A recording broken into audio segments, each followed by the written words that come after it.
আমার কাজ সমাধান করো। উজির সাহেব, আপনার কি কিছু খেতে ইচ্ছে হচ্ছে?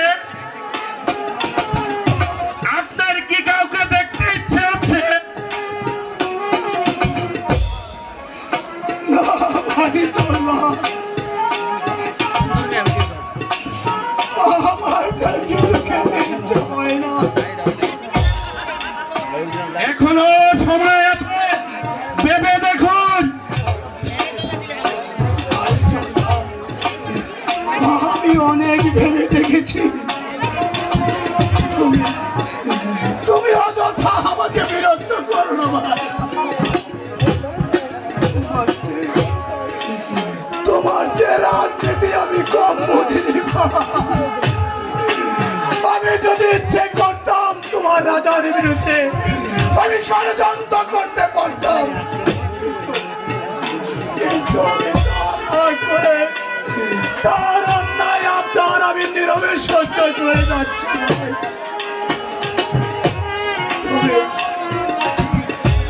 তবে মরার পূর্বে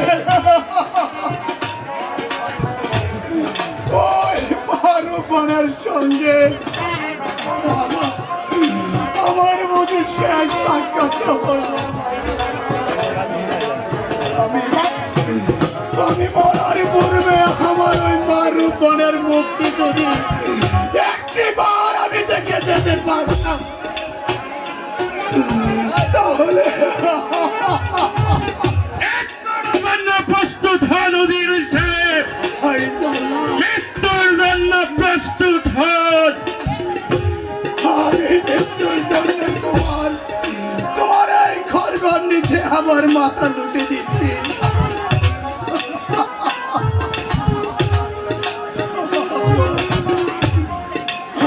আমার ওই পাগলের মা যদি আমার এই মৃত্যুর কথাই একটি বার জানতে পারে,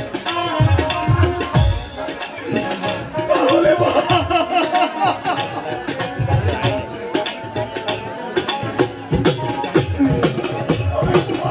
সমাধান করতে পারবে না ভাই। তার চেয়ে বড় আমি প্রস্তুত হন উজির সাহেব, আমি তোমার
কেন তুই এখানে এসেছিস?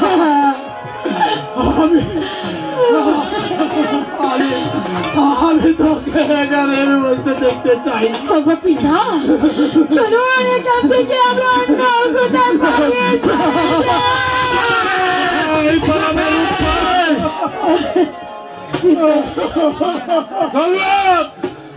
তুমি তোমার কাজ সমাধান করে দিল। কি অপহরণ করছে পিতা,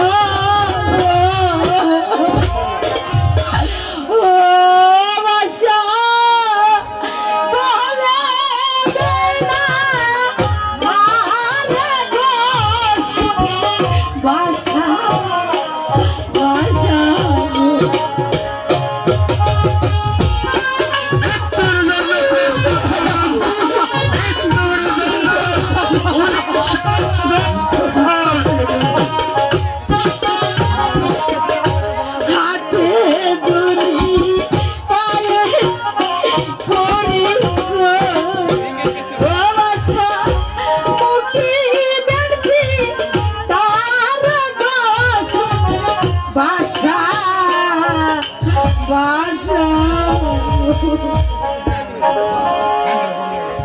রূপবান, আমি তোমার পিতাকে মুক্তি দিতে পারি যদি তুমি আমার কথা রাজি থাকো।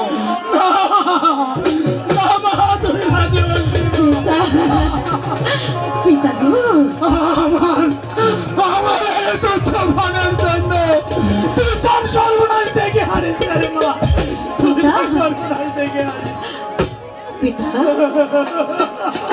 আমিও তো পারবো না পিতাকে মৃত্যুর মুখে গেলে দিতে পারবো না।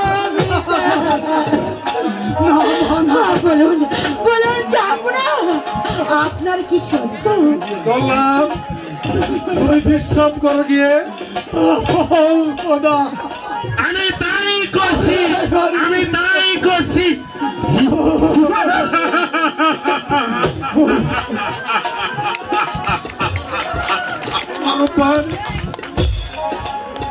তুমি যদি আমার রহিমকে